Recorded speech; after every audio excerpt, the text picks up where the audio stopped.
Welcome po muli sa Philippine Weather Trivia. Again, para po sa mga bago sa channel na to, ako nga po muli, si Alvin Pura, isang meteorologist at ang inyong weather tito.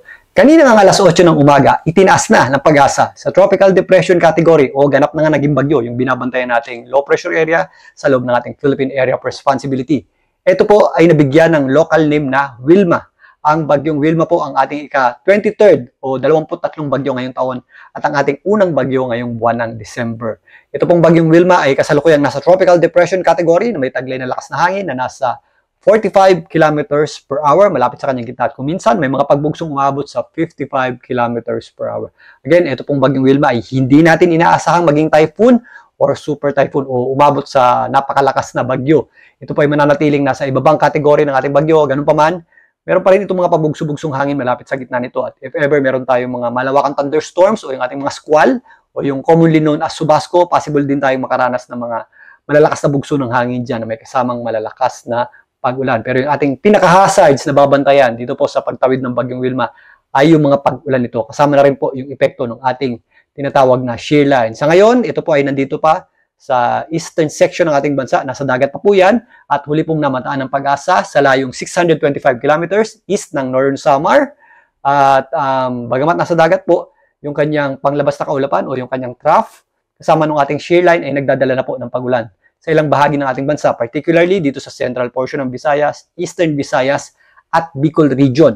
At mas madadagdagan pa po ang mga epekto nito o yung mga pag-ulan nito habang tumatawid po ang bagyong Wilma sa ating bansa, particularly dito sa areas ng Visayas, patungo dito sa may area ng Palawan.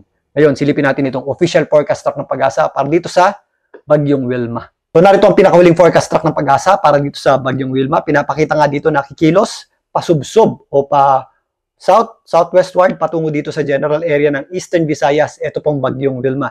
Maaari yang dumikit o lumapit na sa area ng Eastern Visayas at northeastern portion ng Caraga bukas ng umaga. So yan po yung ating area of uncertainty na posibleng puntahan ng center o gitna ng bagyong Wilma mula dito sa Samar, Leyte area, kasama na po dyan ang Dinagat at itong Surigao del Norte area. Kasama na po dyan ang Siargao Island. So sa ngayon nga, dahil nasa mababang kategory pa ng ating bagyo, itong bagyong Wilma, medyo erratic pa po yung kanyang pagkilo. So nag-aakyat baba po yan at minsan lumilipat pa yung kanyang center or gitna. Ganun pa man, bagamat medyo erratic pa yung kanyang motion, magdadala pa rin po yan ng malawakang pag-ulan kasama na po ng epekto ng ating shear line habang tumatawid sa ating bansa. At kung mapapansin nyo, ngayong weekend, ito pong bagyong Wilma ay tatawid dito sa malaking bahagi ng Visayas patungo dito sa area ng Sulusi mula Sabado hanggang Linggo. At maaaring sa darating na Lunes hanggang Tuesday, ito po ay tumawid dyan sa area ng Palawan patungo dyan sa may West Philippine Sea. Kung papansinin natin, itong official forecast track ng Pag-asa, medyo magkakadikit yung kanyang center or gitna. Ito po ay between 12 hours. Ibig sabihin po na magkakadikit na bilog na yan ay mas mabagal pong kikilos ang bagyong Wilma habang tumatawid dito sa area ng Visayas. So ano po ang magiging implikasyon nito?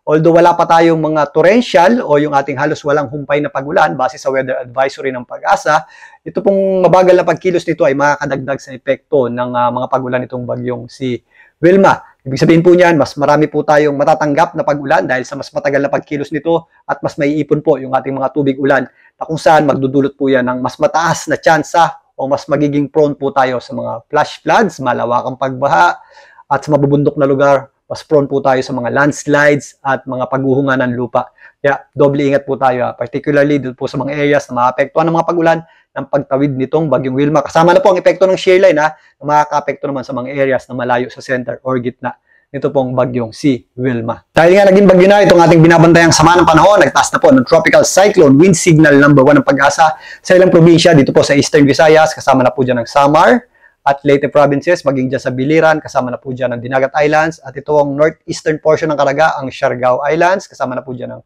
Bukas Grande, maging dito sa Surigao del Norte. Again, ito po ay tropical cyclone wind signals na meron tayong tinatawag na lead time. So, hindi kaagad-agad mararamdaman yung ating hangin. Pero, isama natin sa mga plano natin sa pagbibiyahe dahil kapag meron tayong mga tropical cyclone wind signals, bawal po maglayag o lumabas yung ating mga ferry. So natitigil po o naaantala yung ating mga pagbiyahe. At mas madadagdagan pa yung mga areas na may tropical cyclone wind signal number 1 habang lumalapit pa ang bagyong Wilma dito po sa ating landmass or kalupaan. Samantalang ito naman ang pinalabas na weather advisory ng Pag-asa para sa pagtawid ng bagyong Wilma at sa epekto ng ating tinatawag ng shear line. Base dito, mula bukas hanggang Sabado, ito po yung ating pinakamalalakas ng pagulan na maaaring idulot ng bagyong Wilma. Possible po yung ating mga heavy at kung minsan intense rains sa ilang bahagi ng Eastern Visayas. Kasama po dyan ng Northern Samar, Eastern Samar, Biliran at Leyte. Maging dito po sa ilang bahagi ng Bicol Region, lalong-lalo na ang katimugang bahagi nito, ang Albay, Sorsogon, Catanduanes at area ng Masbate. Meron din tayong posibleng malalakas na pagulan o heavy to intense rains.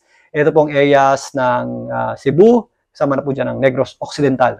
Mga posibleng moderate at kung minsan heavy rains naman, ito po mga kulay dilaw ang maaaring maranasan natin sa Camarines Norte, Camarines Sur, kasama na po dyan ang Romblon. Ito pong isla ng Panay, ang natitirang bahagi ng Negros, Siquijor, Bohol, kasama na po dyan itong Misamis, kasama na rin po dyan ang Agusan del Norte, Camiguin, at ito pong areas ng Surigao del Norte, kasama na po dyan ang Surigao at Dinagat Islands. Again, ito pong ating mga pagulan ay malilipat dito sa kanlurang bahagi ng ating bansa habang tumatawid po itong bagyong si Wilma. Maliban dyan, meron din tayong mga possible na kalat-kalat na pagulan dito po sa areas na hilagang bahagi ng Mindanao at area ng Calabarzon, maging dito sa Mimaropa habang tumatawid po ang bagyong Wilma. At mas madadagdagan din po ay yung ating mga pagulan dyan po sa areas ng Quezon ngayong darating na weekend after pong tumawid nitong bagyong si Wilma. So mula Sabado hanggang sa darating na linggo, given na nakatawid na itong bagyong Wilma dito po sa areas ng Central Visayas, yung ating concentration ng mga pagulan ay nandito na nga po sa mga areas ng Western Visayas. Nandiyan po yung ating mga heavy at kung minsan intense rains sa areas ng Romblon, Panay Islands, kasama na po dyan ang Aklan, Antique, Capiz, Iloilo at Guimaras,